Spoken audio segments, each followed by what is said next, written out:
Hello everyone, Assalamu alaikum. My name is Nazmul Islam. Today we will practice spoken Arabic by one verb and one structure. So I write here a verb a'tini and we make some sentences by adding a noun with this. So we have to add a noun here. So we wrote here some nouns like qalamun, kitabun, baitun, sayyaratun, hakibatun. This all are noun. Okay. So এখানে এই যে কলামুন, কিতাবুন, বাইতুন, সাইয়ারাতুন, হাকিবাতুন, আগে আমাদের এই শব্দগুলোর অর্থ জানতে হবে, এই নাউনগুলোর অর্থ জানতে হবে। If we know the meanings of this noun, so after that we can make some sentences. So what is the meaning of কলামুন?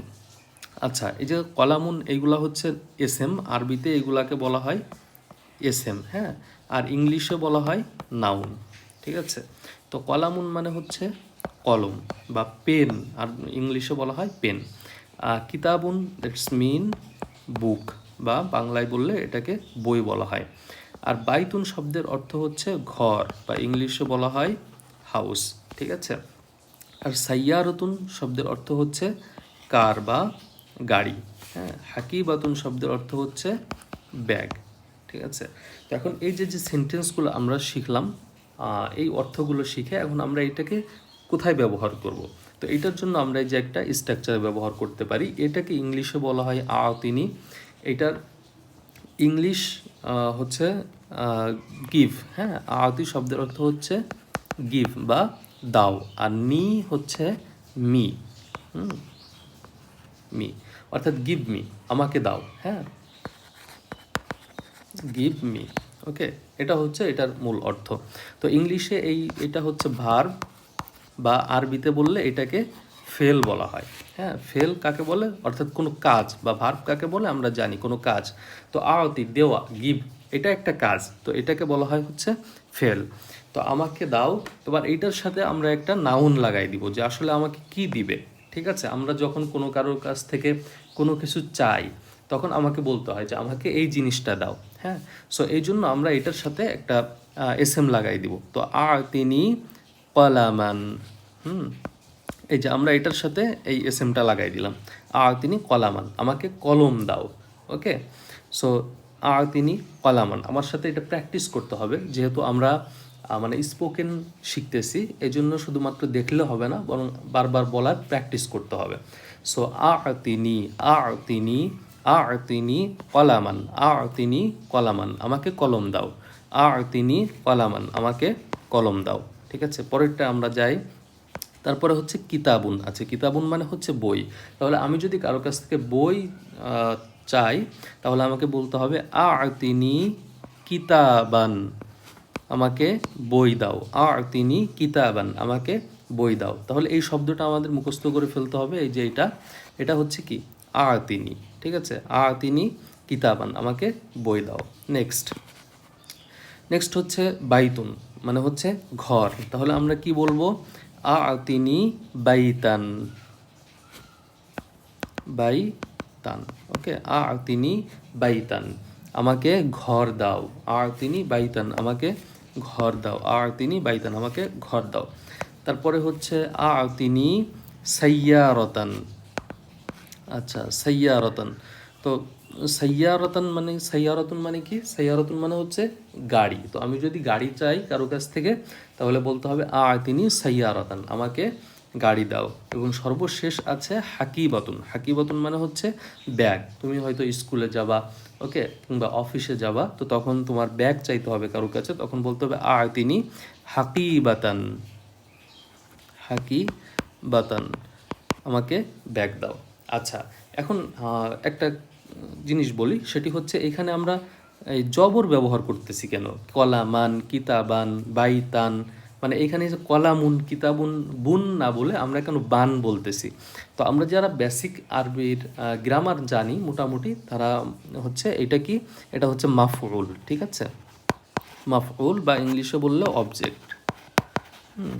Object অর্থাৎ কোনো কিছুর উপরে যেই কাজটা পতিত হয়, মানে এই যে আমরা যে আগে ফেলটা ব্যবহার করলাম তিনি, তো এই চাওয়াটা আসলে আমি কি চাচ্ছি, যখন কোনো কিছুকে কি বা কাকে দ্বারা প্রশ্ন করা হয় কোনো ফেলকে, তো এইটার উত্তরে যেই জিনিসটা পাওয়া যায় সেটা হচ্ছে মাফউল। ঠিক আছে, এখানে আমরা লিখি কি বা কাকে দ্বারা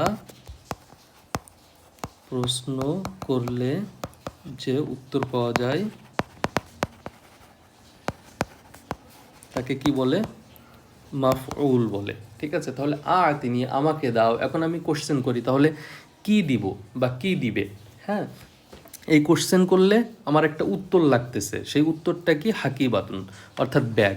তাহলে যেহেতু আমি এইটা চাচ্ছি তাহলে এটা কি উত্তর আমি পাচ্ছি, তাহলে এটা কি হবে, মাফউল হবে। আর আরবি গ্রামারের নিয়ম হচ্ছে মাফউল সবসময় নসব বিশিষ্ট হয়। হ্যাঁ, তো নসবের বিস্তারিত আলোচনায় যাচ্ছি না, আপাতত আমরা এতটুকু মনে রাখি নসব মানে হচ্ছে জবর বিশিষ্ট। ঠিক আছে, এইটা মানে বেসিকের জন্য এতটুকু মনে রাখি যে নসব মানে হচ্ছে জবর বিশিষ্ট, তাহলে মাফউলটা নসব বিশিষ্ট হবে। তাহলে আমি যেহেতু তিনি ফেলের পরে এই অবজেক্টটা এনেছি বা মাফউলটা এনেছি, তাহলে আমাকে এটা জবর দিয়ে পড়তে হবে। ঠিক আছে, তো তিনি হাকিবাতান, মানে আতিনির পরে এতটুকু জাস্ট মনে রাখো, তোমার কায়দা মনে না থাকলেও, যে আতিনির পরে যেই অবজেক্টটা আমি আনবো বা যেই নাউনটা আনবো সেটা আমি সবসময় জবর দিয়ে পড়বো, যে তিনি কলামান, কিতাবান, বাইতান, সাইয়ারতান, হ্যাঁ, হাকিবাতান। তারপরে এইটার সাথে যদি আমরা আরও কিছু শব্দ দ্বারা প্র্যাকটিস করি, হ্যাঁ, সাআতান।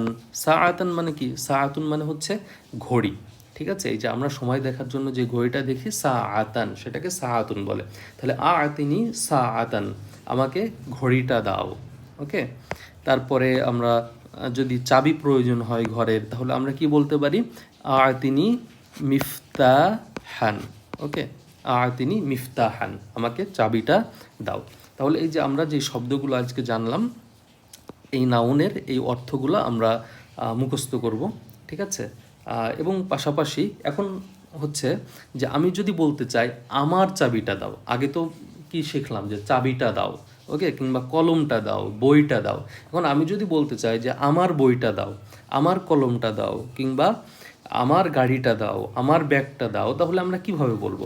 এইটা বলার জন্য আমাদেরকে হচ্ছে এই যেই নাউনটা আছে এইটার সাথে একটা ইয়া যোগ করে দিতে হবে, যেটাকে আরবিতে বলা হয় হচ্ছে ইয়া এ মুতাকাল্লিম। ঠিক আছে, ইয়া এ মুতাকাল্লিম কাকে বলে, যেই ইয়া দ্বারা আমার অর্থ বোঝায়। ঠিক আছে, যেমন মনে করো যে কলামুন, এই যে যে শব্দটা আছে কলামুন, এখন এইটাকে যদি আমার কলম বানাইতে চাই, কলামুন অর্থ কলম, আর এটাকে যদি আমার কলম বানাইতে চাই তাহলে হচ্ছে কলামি।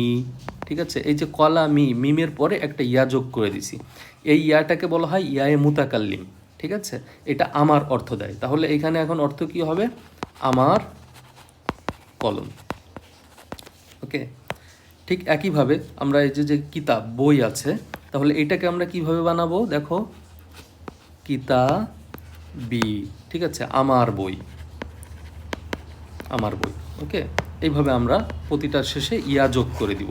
তাহলে আমরা এটা দিয়ে একটু প্র্যাকটিস করি। হ্যাঁ, যে তিনি কলামি, আমার কলমটা দাও। ঠিক আছে, তারপরে হচ্ছে তিনি কিতাবি,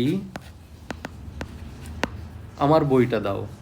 এরপরে হচ্ছে তিনি বাইতি, বাইতি, হ্যাঁ, আমার ঘরটা দাও। ঠিক আছে, এরপরে তিনি সাইয়ারতি, সাইয়ারতি। হ্যাঁ, তাহলে এটার অর্থ কি হবে, আমার গাড়িটা দাও। আমার সাথে এটা বারবার প্র্যাকটিস করো, তিনি সাইয়ারতি, আমার গাড়িটা দাও। তিনি হাকি বাতি, আচ্ছা, তাহলে আমার ব্যাগটা দাও। এই যে তুমি যদি বারবার প্র্যাকটিস করো তাহলে তোমার কিন্তু জোর করে আর মুখস্থ করতে হবে না, এমনিতেই তোমার মুখস্থ হয়ে যাবে। ওকে, তাহলে আমরা আজকে এই শব্দগুলো শিখলাম, কিছু নাউন শিখলাম, এবং এই যে যে ফেল বা এই ভার্ব দিয়ে একটা স্ট্রাকচার আমরা কিভাবে বানিয়ে এইটার মাধ্যমে আমি আরও শত শত বা হাজার হাজার সেন্টেন্স তৈরি করতে পারি, সেটা আমরা এখান থেকে শিখলাম। ওকে, তুমি এই তিনির পরে আরও অনেকগুলা সেন্টেন্স বা সেম বসিয়ে তুমি এটা প্র্যাকটিস করতে পারো। ঠিক আছে, তাহলে আজকের মতো আমরা ভিডিওটা এখানেই শেষ করছি। আমাদের এরকম ধারাবাহিকভাবে আমরা প্র্যাকটিস করব। So if you want to practice with me, just subscribe my channel and like this video. Okay, see you next. আসসালামু আলাইকুম।